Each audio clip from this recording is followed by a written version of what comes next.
جی ناظرین، ہمارے اسٹوڈیوز میں امیر حسین جعفری صاحب موجود ہیں. ہم ان سے ادبی منظرنامے کے بارے میں، نظموں کے بارے میں، آزاد نظم، نثری نظم کے بارے میں گفتگو کر رہے ہیں. امیر، میں آپ سے ایک سوال کرنا چاہتی ہوں کہ سینئر شاعروں کے ساتھ آپ نے اپنے والد کی صحبت میں کن کن چیزوں سے استفادہ حاصل کیا اور کن کن شعراء سے استفادہ حاصل کیا، یا اپنے والد کو ہی اپنے آئیڈیل بنایا، اپنے بڑے بھائی کو اپنا آئیڈیل بنایا؟ آپ کیا کہتے ہیں، مطلب آپ کے اندر جو سب چیزیں آئیں، جو میں جب آپ سے گفتگو کرتی ہوں یا جب کبھی آپ سے ملتی ہوں تو ایک اچھا سا شاعر نظر آتا ہے مجھے کہ جو اپنی دنیا میں بھی مگن رہتا ہے لیکن ساتھ ساتھ وہ ان چیزوں سے آشنا ہے جو اس دنیا میں ہو رہی ہیں اور ہوتی رہی ہیں اور ہونے والی ہیں. مطلب حال ماضی، حال مستقبل سب پر گہری نظر رکھتے ہیں. تو یہ بتائیے کہ آپ نے یہ سب چیزیں وراثت میں پائیں یا کچھ آپ کے اندر بھی؟ بڑا اہم سوال ہے یہ. بہت سے لوگ یہ بھی سمجھتے ہیں کہ اگر ایک گھر میں ایک بہت ہی تناور درخت موجود ہو تو کیا اس کے نیچے نئے پودے جو ہیں وہ پنپ سکتے ہیں کہ نہیں؟ پنپ بھی پائیں گے یا نہیں. بالکل. اچھا، اب سوال اس میں یہ ہے کہ میں بڑا خوش قسمت ہوں اس حوالے سے کہ جب ہم نے آنکھ کھولی اور اپنے گھر میں جو فضا دیکھی، بالکل، اس میں میری والدہ کی ایک الگ لائبریری ہے، میرے والد کی الگ. ماشاءاللہ.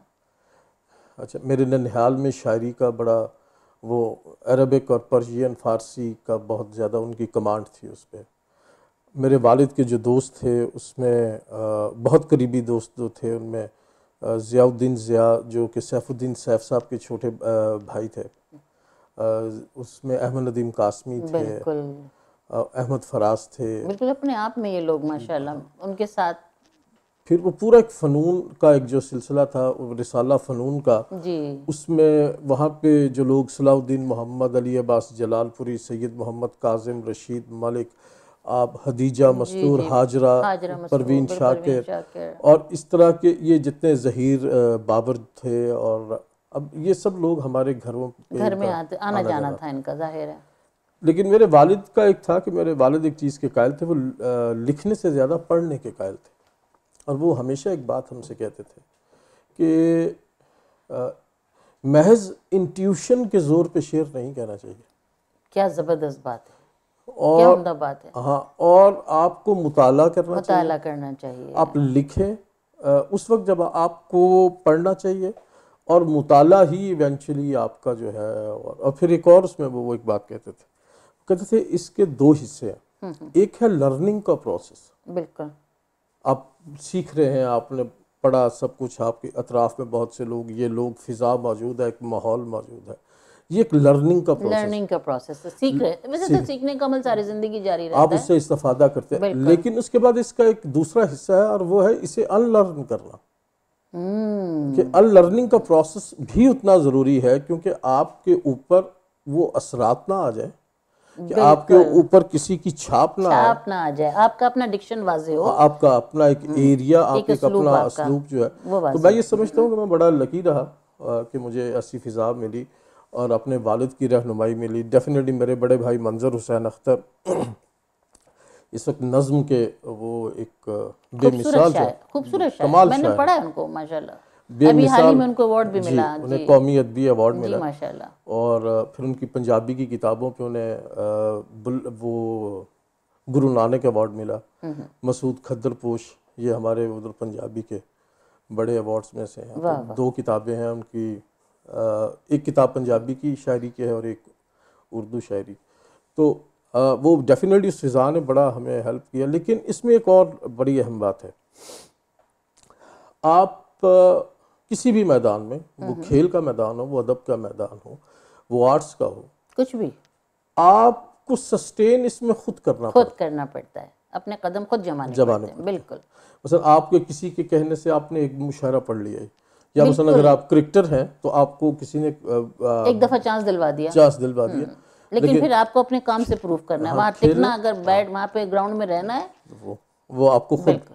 وہ اپنی اس کے لیے آپ کو ایک جگہ بنانی ذاتی پڑتی ہے، صلاحیتیں. ذاتی صلاحیتیں بالکل. درکار ہوتی ہیں. اور بہرحال ہم نے اپنے طور پہ جو ہم کر سکتے تھے وہ کیا، اور وہ کر رہے ہیں آج تک. بھائی میں یہ بھی کہنا چاہوں گی کہ ذوالفقار انجم صاحب نے آپ کے لیے ایک بڑی اچھی بات کہی کہ اظہار کا یہ اسلوب سراسر ان کا اپنا ہے جس کی جڑیں ان کے عہد کی روح اور حیثیت میں موضوعات سے پیوستہ ہیں. یہ روح اثر اور حیثیت ازلی انسان کے کرب اور دکھ کی رودات کا بیانیہ ہیں. انسان اور اس کے مسائل ان کی شاعری اور فکر کے بنیادی مسائل ہیں. تو میں یہ سمجھتی ہوں کہ اس موقع پہ کوئی ایسی نظم اپنی سناؤ جو پیراگراف میں نے تمہارے لیے پڑھا، جو محترم ذوالفقار انجم صاحب نے تمہارے لیے کہا. یہ جو نظم آپ نے ابتدا میں پڑھی اس کا عنوان ہے ایک جمع سا نظریے کی موت پر. یہ میں بڑا ممنون ہوں ذوالفقار انجم صاحب کا. بہت ہی معروف شاعر بھی تھے، نقاد بھی تھے، اور وہ اب حیات نہیں ہے. یہ بات انہوں نے اس حد تک، کافی حد تک جو ہے میں اس سے جو ہے وہ کافی حد تک کیا، بلکہ بالکل متفق ہوں کہ میں نظریاتی جو ایک یا فکری شاعری ہے اسی سے ہمارا ایک سلسلہ اور ہمارے شناخت بھی ہے. بالکل. میں آپ کو ایک نظم سناتا ہوں، یہ مارشاء اللہ کے دنوں میں نے لکھی. زمیں سہمی ہوئی ہے. زمیں سے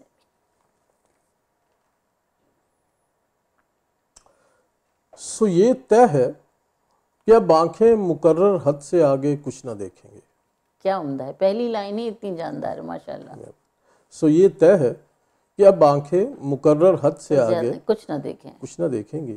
یہ پہلا حکم تھا جو قہر کے بادل نے باوردی ہوا کے ہاتھ بھیجا تھا. واہ واہ واہ واہ واہ واہ. یہ پہلا حکم تھا جو قہر کے بادل نے باوردی ہوا کے ہاتھ بھیجا تھا. شجر چپ ہیں، زمیں سہمی ہوئی ہے. واہ.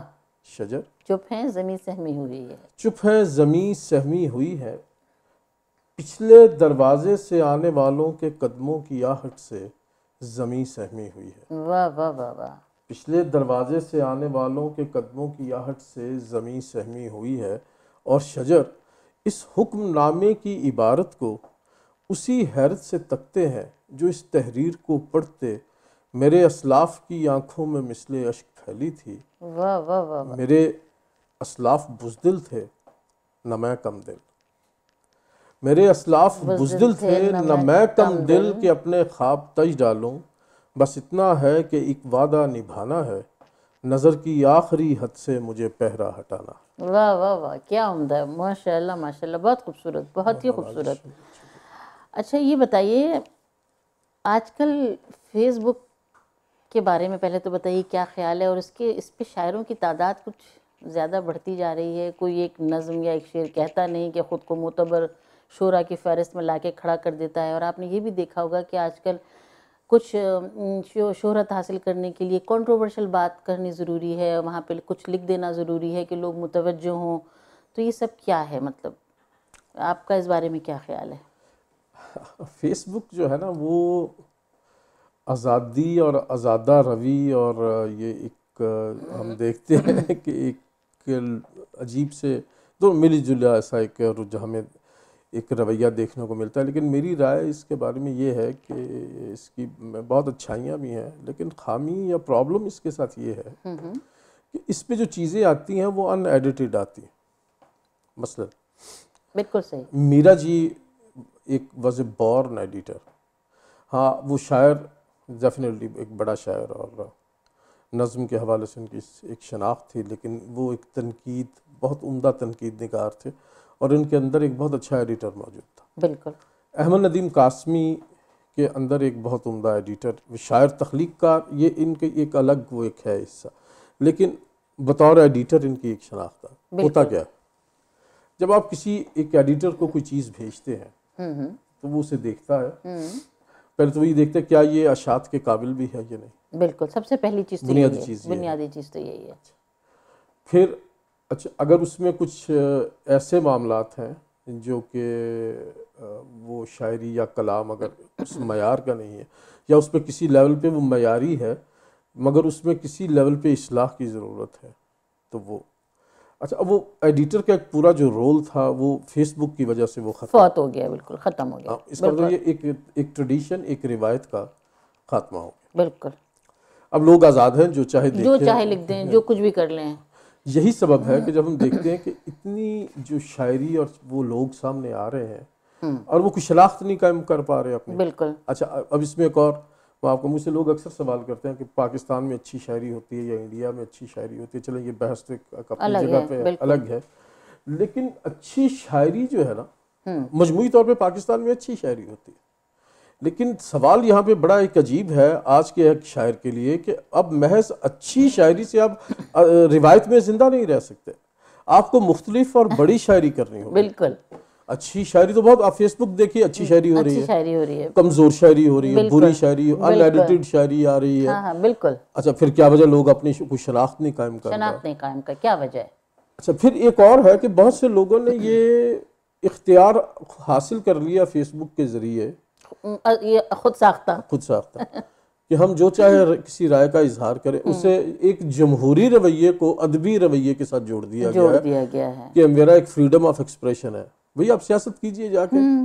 بالکل، ضروری تو نہیں ہر چیز پر رائے دیں. ہاں رائے دیں، اور کیوں دینی ہے رائے؟ اور پھر یہ کہ رائے بھی اوتھینٹک ہونی چاہیے نا. دیکھیے میرے نزدیک یہ بات کہ جب کوئی کسی پر تنقید کرے یا کسی کی تعریف کرے تو وہ اس کا ایک ادبی قد بھی تو ہونا چاہیے.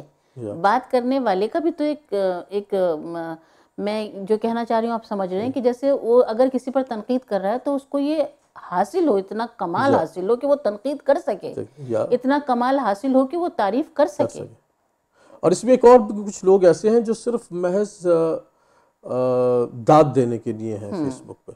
ایگزیکٹلی. اچھا اب وہ ہو یہ رہا ہے کہ وہ ہر چیز کو پہ داد دے رہے ہیں، وہ ادب کو پسند، ان کا قصور نہیں ہے، وہ کچھ ایسے ان رہنا چاہتے ہیں یا کچھ ایسے لوگوں کو داد دے کے ہمارے سروں پہ مسلط کر رہے ہیں جو کہ ایک غلط ہو رہا ہے. اب یہ ایک سارا کھیل فیس بک کے ذریعے سے میں یہ سمجھتا ہوں، میں بہت سے اچھے شاعروں سے متعارف ہوا. مثلا عارف امام سے میں آگاہ ہوا، وہ باکمال شاعر ہے.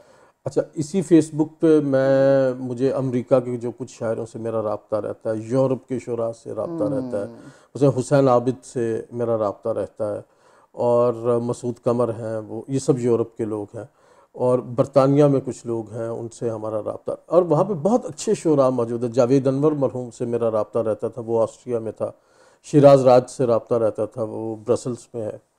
تو یہ بہت ہی یہ وہاں پہ بہت اچھے شاعر بھی موجود ہیں. لیکن اب کیونکہ ایک مشروم گروتھ ہو رہی ہے، لوگوں کی ٹیکنالوجی تک رسائی ہو گئی ہے، اور وہ سوشل میڈیا ہے، لہٰذا ایک صحافی سیلاب ہے.